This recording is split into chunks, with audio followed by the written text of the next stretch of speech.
tactical Black sports bra. tactical sports bra. Yeah. Black When am tactical I? sports bra. Every time I'm out on the streets, I'm looking like another woman Black wearing a black tactical tactical sports sports bra. Welcome to Kiss Kiss Bang Bang, the big butch manly pop culture podcast that, if lost, should be returned to Tom Holland immediately.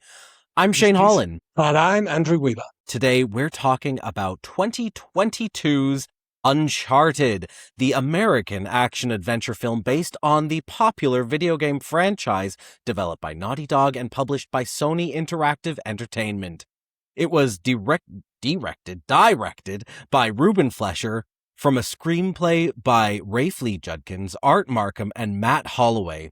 Uncharted stars Tom Holland as Nathan Drake, Mark Wahlberg as Victor Sullivan, with Sophia Ali, Tati Gabrielle, and Antonio Banderas. In this film, Nathan Drake is recruited by Victor Sullivan, in a race against corrupt billionaire Santiago Moncada and mercenary leader Joe Braddock to locate the fabled treasure of the Magellan Expedition. Andrew, tell me about your experience with Uncharted. The film, the video games, the Tom Holland. Oh, the Tom Holland. Can I just say, first of all, Joe Braddock, who came up with that as a name? Is that from the video games? That's a terrible made up character. Like, this is the most fierce, glamorous character, and they called her Joe Braddock, which sounds like my dinner lady. She appears on British panel shows, I believe. Yeah, that's right. And tonight, Joe Braddock. Okay. I have played one Uncharted game like a couple of times. I own it. I got it secondhand. I started playing it. I have no idea where I got to in that game. I should find it somewhere and maybe try and play it again. I don't even know which one it was. I'm very, very choosy about my video games. Was it the one with the cargo plane? That would be pretty memorable. Maybe pretty memorable to someone with a memory, but yeah, okay. To fair. me, no. So, yeah, I don't know. I kind of enjoyed it, but it wasn't Assassin's Creed. Interesting. I did see the movie when it came to home streaming. I assume it did get a theatrical release, but it's in the hazy days of COVID where we didn't. I don't know how often we were going to theaters back in 2022. Not a great deal. So yeah, but it sort of became a comfort movie during COVID. Like I watched it at least twice all the way through, but I watched scenes from it occasionally. Oh, which scene? I can't imagine. Was it possibly the one where Tom Holland is shirtless and doing push-ups and climbing rope? Anyway, it's Goonies for kids, because Goonies is for people in their 40s and 50s. So this is very much a soft Goonies relaunch. Was Tom the right man to play Nathan Drake is the question that was hanging over everyone's heads, with an asterisk in my mind of, are they going to cast him as James Bond? He does seem his age, mid-20s in this movie. So maybe that's not the right casting, even for a prequel story. But I don't care about Nathan Drake, so I don't care about that. Okay. It's a fun movie with some great set pieces and lots of Tom Holland in it. So I have enjoyed this film at least 3 times now. Okay. I mean, that's great to hear. I also enjoyed this film. I remember when it came out being very disappointed at how unlike the games it was. I was a huge fan of the Uncharted games. And by huge fan, I mean I have played all 4 of the main games from front to back. I hardly ever finish a video game, but these games are easy enough that it was possible. And I guess I enjoy an action adventure, so I was sucked into those games in a positive way. I wouldn't say they're top tier games for me. They're not Final Fantasy. They're not even Smash Brothers. Definitely not A Legend of Zelda. But I found them really fun games. I also saw this movie when it first hit streaming, not in the theater. COVID has already been resurrected in our minds once. Yeah. Tom is so miscast. Nathan Drake should be in his mid-30s. And Tom does a great job, but like you say, even if this is a prequel, it just doesn't feel right. Nathan Drake should feel a bit more established as a thief, a treasure hunter. I don't particularly care that he was a bartender. I like the backstory stuff, but I'm happy with flashbacks and then cutting to Nathan Drake in the present, if you will. And speaking of miscast, ironically, Mark Wahlberg is the right age because he is in his mid-50s. I think in the game, Victor Sullivan is supposed to be about 60. So this is correct. It's just so unfortunate that it's Mark Wahlberg. Yeah, the Mark Wahlberg of it all. I'd be interested to see, like, there's talk of making a sequel to this. Like, it did well enough, especially at a time when nothing did well. And Tom Holland has only become more bankable. He's now the only actor besides Jacob Batalon to appear in 4 of the top 4 grossing movies of all time. Like, some people are showing up for Jacob Batalon, I'm sure. I'm sure. Yeah, so he's so bankable. I think they will want, if they've got him contracted to make another one, they'll get him to make another one. And having seen the new Spider movie, like, he's now a man in his 30s. He will be playing a man in his early 30s if they make a second Uncharted movie. He will be slightly closer to the correct age. And he's got more bulk, he's got more gravitas. I could see it working much better for the second movie. Yeah, me too. I agree. And I mean, my God, does this film end with the setup that they are going to make the second? Yeah. It has been 4 years. It has. I mean, I guess we've had a longer gap between Bond films in a franchise, which we're sadly used to at this point. But will people still be clamoring for Uncharted? I mean, when was the last time an Uncharted game even came out? It's got to be That's true. 5 or 6 years. Are people thinking about Uncharted in the way that it makes sense to make another movie? I would see it, but sure. I don't know how many other people would. So if they're going to make a second, they better make sure that it ends with some kind of finality, I guess. Right. Unless it does great. And I will say, this movie does some things really great. Those set pieces, like you mentioned, are incredible. I love that nightclub escape scene. I love the escape from the museum/auction. I love the end set piece with the flying 15th century ships. Incredible stuff. A lot Literally, of CGI, but at least it's not AI. Credence. Yeah. Oh, yeah. Hard to cred. Yeah. Anything else you want to add? It's a bit of a cheat opening with that cargo plane scene and then like whoosh, whoosh, whoosh, whoosh, whoosh. Here he is at the bar. But at the same time, when you get back around to that scene, you're like, oh, great. It's this bit. Yeah. And I mean, that's something that comes from Uncharted 2. And that is like one of the most incredible video gaming experiences I've ever had. I can picture myself sitting in my dad's living room playing that opening over and over again because it was just such a wonderful moment in gaming history. It really felt like you were in the action. And this film really captured that part of the video game. So yeah, really, really lovely work there. That part. I do think we should talk about the women in this movie, and there are at least 2. 2 women, plus girl at bar and woman at nightclub? And nun. Don't forget the nun. And nun. Maybe 2 nuns. 2. I think there might have been 2 nuns huddling there. They blend together, nuns. Yeah. You've seen one nun, you've seen them all.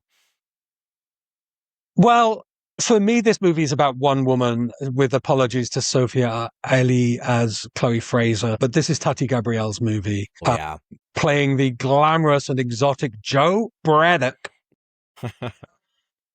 This is her first big picture feature. She was in Sabrina before on Netflix.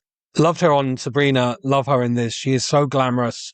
She's such a great femme fatale figure. She gets to, be the sultry, high fashion badass, but she also gets to have a great twist, like the reveal that she is the big bad of the whole thing, more by her engineering than that it was always secretly the case. Mm-hmm. Like, that's great. I really love that for a villain to be like a hench person who's like, you know what? I'm going to take charge. And for it to be this woman in beautiful black lipstick and incredible mascara, At bleached tight curls, yeah. So tight. So tight. I did worry about those. Yeah, I thought she was absolutely beautiful. Classic Bondian double-crossing henchwoman turned villain. She was giving me Fiona Volpe vibes in the first half of the movie, and then she was definitely giving me some Miranda Frost vibes in the latter half of the movie, and we'll talk about that during the fashion segment. She's the baddie that you're rooting for anyway, all throughout. I just saw a couple of months ago Mortal Kombat 2, and she plays Jade, a very enigmatic, mysterious, not a henchwoman, but like a handmaiden character who's also a complete badass. When I saw MK2, I forgot that she was in this film, and it was kind of a nice reminder, like, oh yeah, this woman has got the chops. And like Tom Holland, she seems to be doing all of her stunts. Love that. And it seems like if she's decided to carve a niche out for herself as an action sort of villain or secondary action character, I mean, she deserves to carry a movie on her own, but we live in such a world and such a film economy where that probably would mean something on streaming anyway. I would be all for her to carry her own franchise. But if she's loving doing this stuff, then I'm very happy to enjoy that too. What a cool space to occupy for her.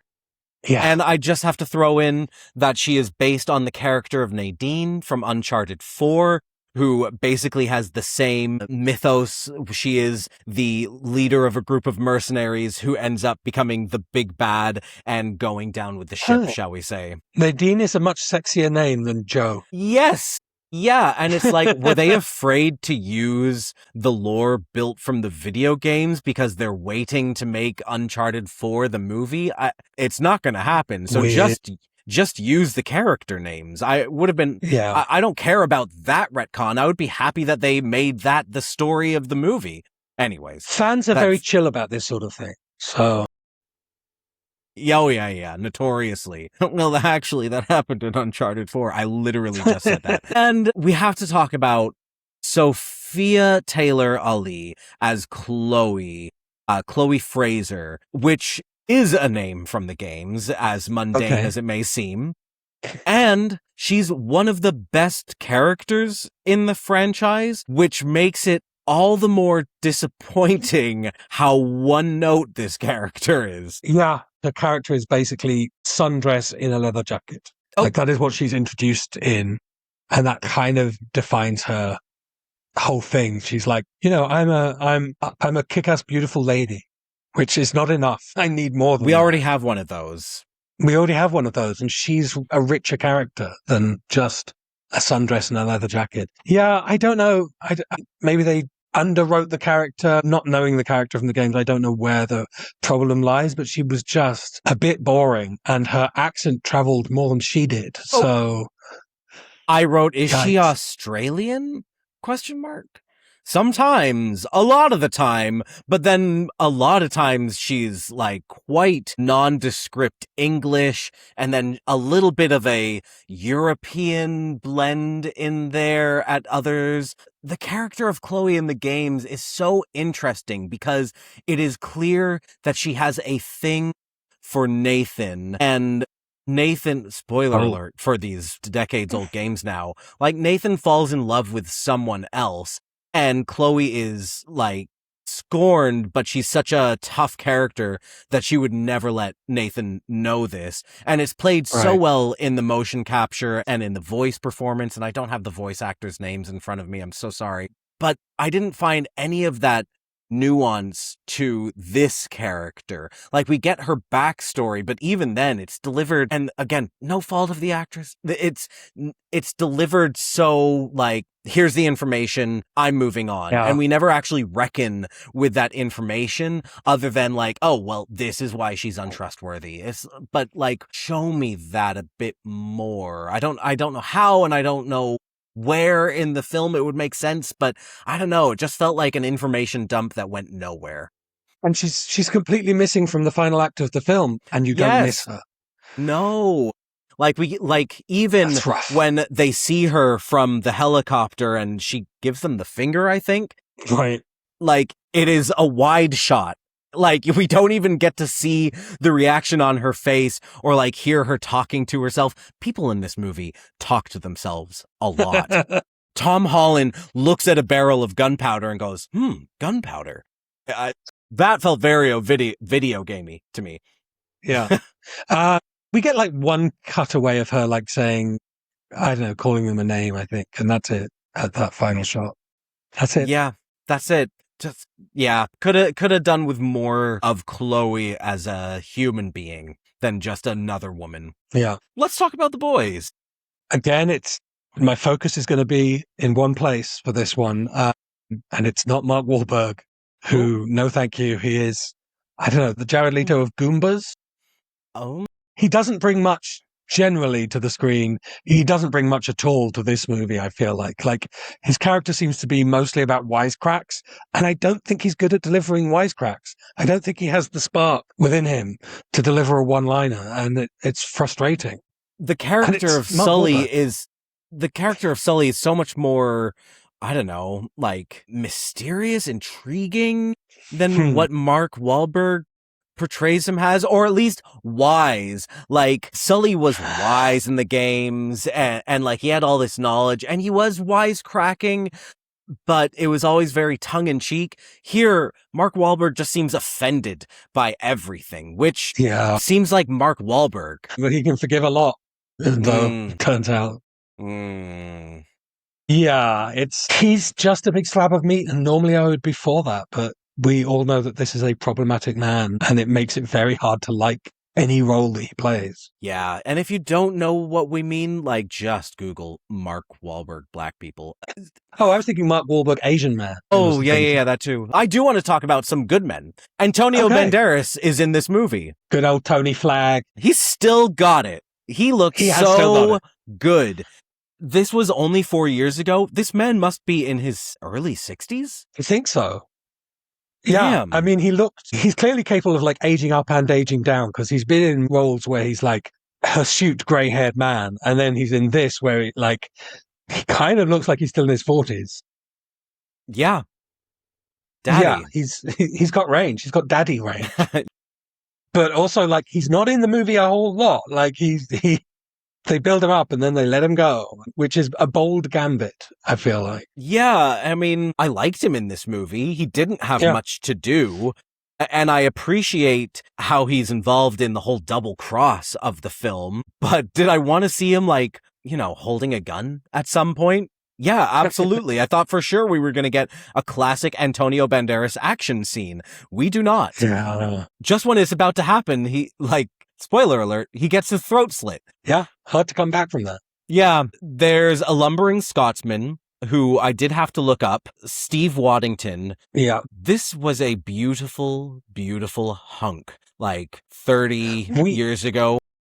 Yeah, we have talked about him in the past because he was in Slow Horses. He was... Yes. Yeah. So I think I shared a photo of what he looked like when he was a beautiful 20-something. I mean, he was stunning. He was gorgeous. He's still more than meets the eye, so we say, I would absolutely talk to this man at a bar or on the street or in my home afterwards.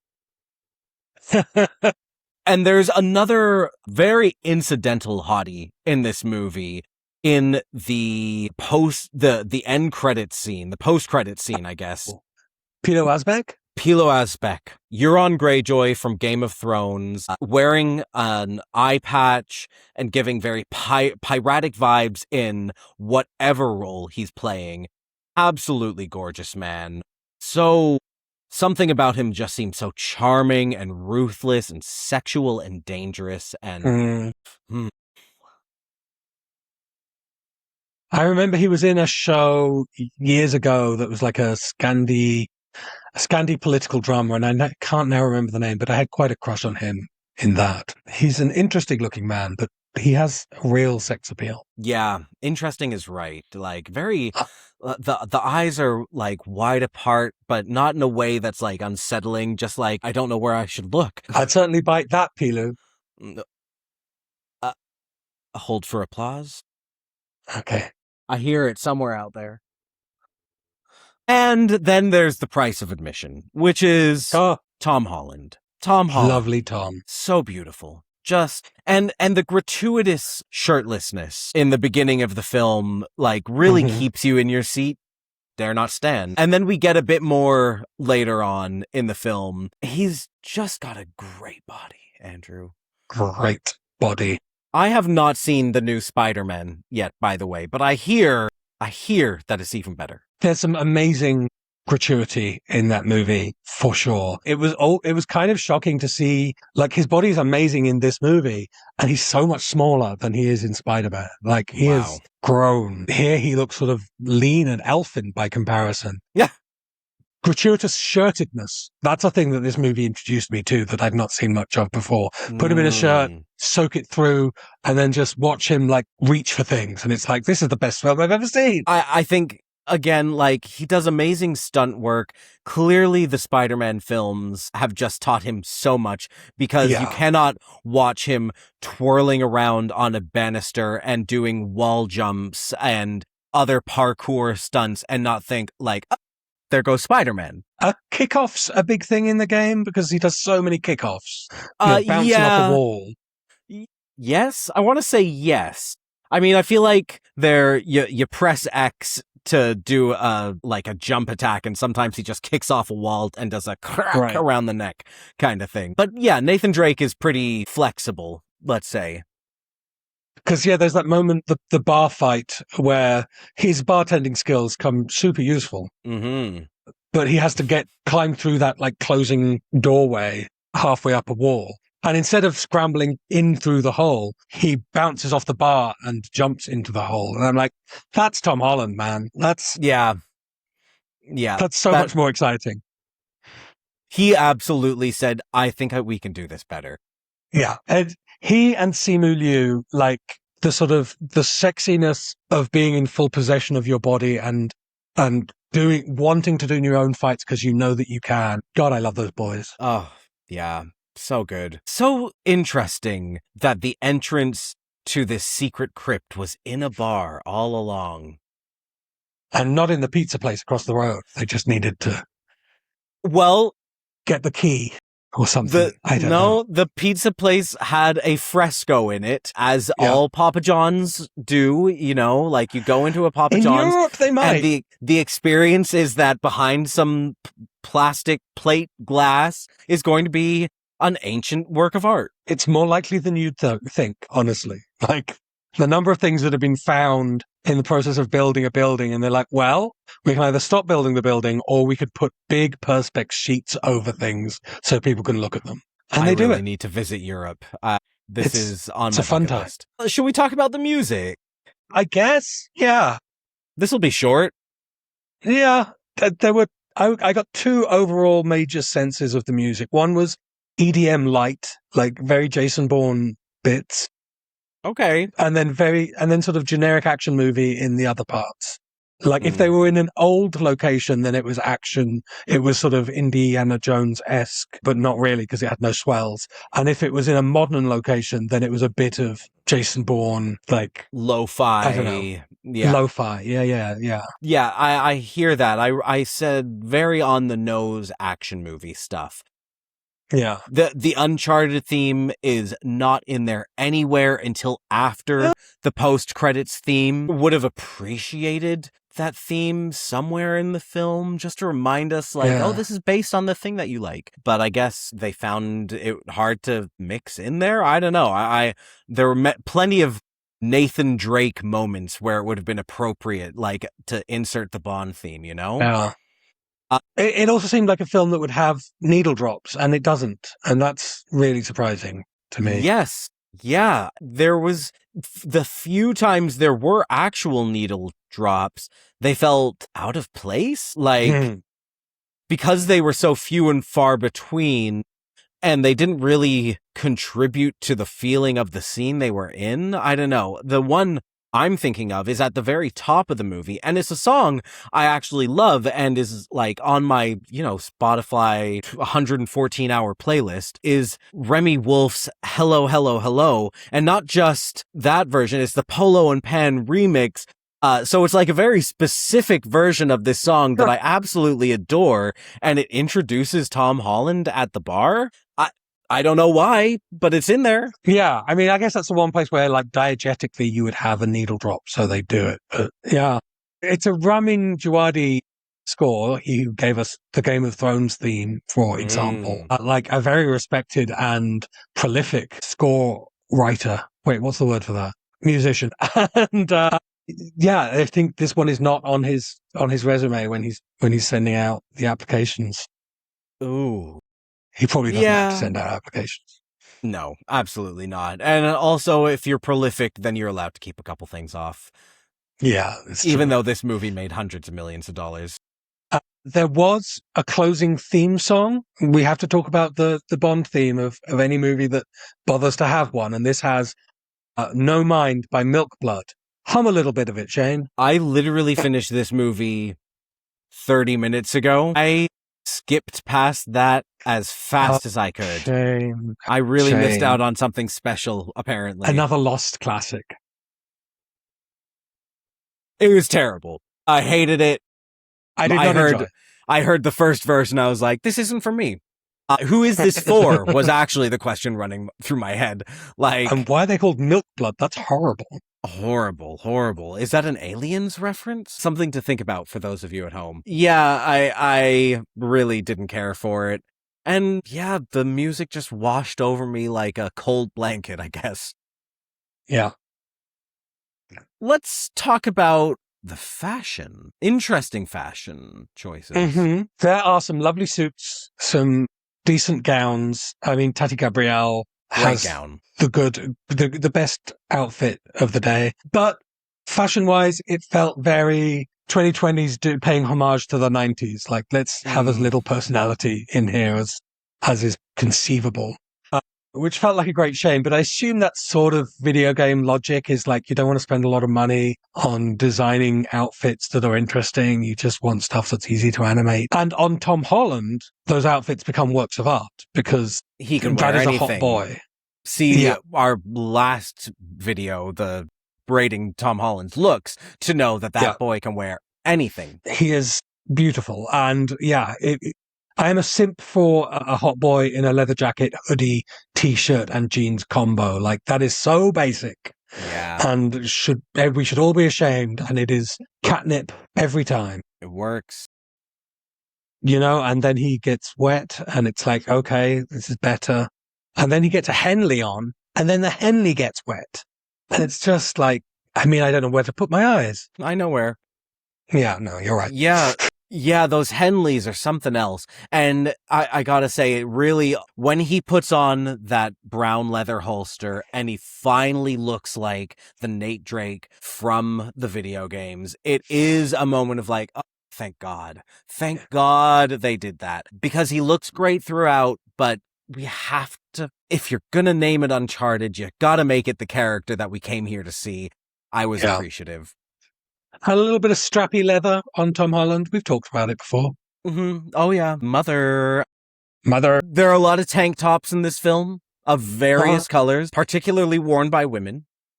Yes. But the thing that stole the show for me was the black tactical sports bra. Because, I mean, you say those words, and we all do. I know that's something we all think about all the time. Tactical sports bra. Yeah. Black tactical sports bra. Every time I'm out on the streets, I'm looking like another woman wearing a black tactical sports bra. And I think Miranda Frost, the woman who invented the fashion, she originated the language, and she was done proud in this film by Tati Gabrielle. Yes. Loved it. Loved to see a finale involving people flying around and I thought we were going to say it again. A black tactical sports bra. No. Some good locations. I initially wrote great on location scenes, but actually mostly it's Spain. And once we leave Spain, it's still Spain, it turns out. Well, yes. Yeah. It never stops being Spain. It doesn't fulfill the brief of a Bond movie in making the most of the locations and letting us feel like a tourist. And that's a shame. Yeah, I mean, the Barcelona stuff was great. I really enjoyed getting a tour of Barcelona. And the Costa Brava location in Spain was used for the Philippines. And beautiful. Like, it looks tropical and Yeah. and absolutely wonderful and warm or hot. I mean, definitely hot right now. But it did give me that sense of like, oh, I'd really like to go there. But it was filmed there and in Boston and New York and some soundstage stuff. Right. I miss the days when we would globetrot to make a film. And I know that's expensive, but do it. Like, yeah. And 2022, 2021, like, I get there are limitations there that are exceptional. I get it, but it's still suffering in the final execution. Yeah, exactly. Shall we talk about the queerness? I can't wait. Joe's whole vibe and haircut. That's my note. And the name Joe Braddock. Honestly, and that's a queer woman's name. Yeah, absolutely. She shortened it to Joe. Yeah, she's Josephina or something, and she's like, nope. Nope. Not in this body. That's it. That's kind of it. Like, is there a bromance? Not really. Do I want there to be one? Absolutely not. Oh, God. They do spend 10 hours in a boot together. True. In quite a nice-looking car. Yeah. There's a nightclub with a portal to hell. That's queer. Okay, that's very queer. There weren't two men kissing in that nightclub, like not even two men dancing with each other. There never is. Like, I'm sorry, but have you never been to a nightclub? I'm not talking to you, I try Andrew. to suppress those memories. Yeah, no, okay. I did appreciate that Nate's relationship with the women was completely sexless. Like, I don't remember if there was even like a moment where they're like doing that thing where their bodies and their faces are close. In the kiss-kill zone, eyes. Yeah. Yeah. Like, did that happen? Did I blank out that part of the film? No. Utterly sexless. Anytime it could have happened, it cuts to Nate, like, doing his homework, essentially, so... I love that for him. Yeah. I love that energy. Yeah, no, that's pretty queer, actually. Oh, no, I can. I'm reading my brother's postcards. Yeah. They do the crimes part of Be Gay, Do Crimes. They don't do the gay part. But, stealing from people and overthrowing the order of authority, that's queer. I accept that. Okay. We're all thieves. And and so I'm giving it the queer point.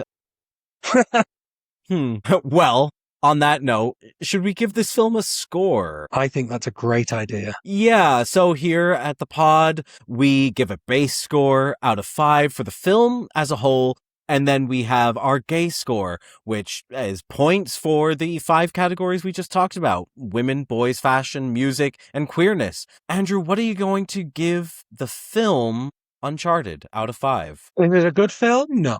Is it a fun film? Yes. Is it very watchable? Yes. Is it well made? Actually, yes. I think it's a 3. Okay. Yeah. There's nothing that like jumps out at me to say like, oh, it was a 2. Like, I enjoyed myself. I really like watching this film. I'll give it a 3. And then for our gay score, are you going to give the women a point? Boy, this could go so either way because it is all about Tati Gabrielle. I love her in this movie. But even then, the character's not particularly well-rounded. I'm going to say I can't give it the point because there just aren't enough women. I feel the same way. Yeah, like if I were just saying like, oh, Tati Gabrielle's a star, then for sure it would get the point. But it's actually almost bogged down by the fact that Chloe is also in this movie and done such an injustice. So there should have been one woman in this movie. Too many women. Cut the number of women in half. Honestly, I think we have given points to the one woman in a movie before, so... We have, but it's a bar, and this doesn't reach it. Right. How about the boys?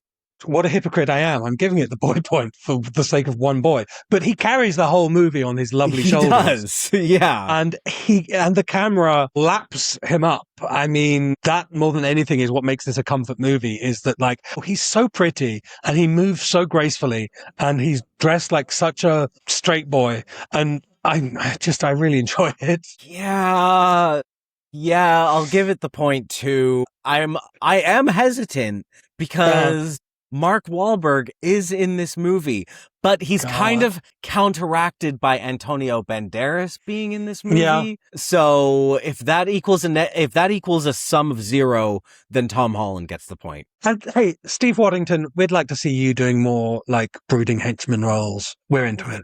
In unintelligible Scottish English, absolutely. Yes.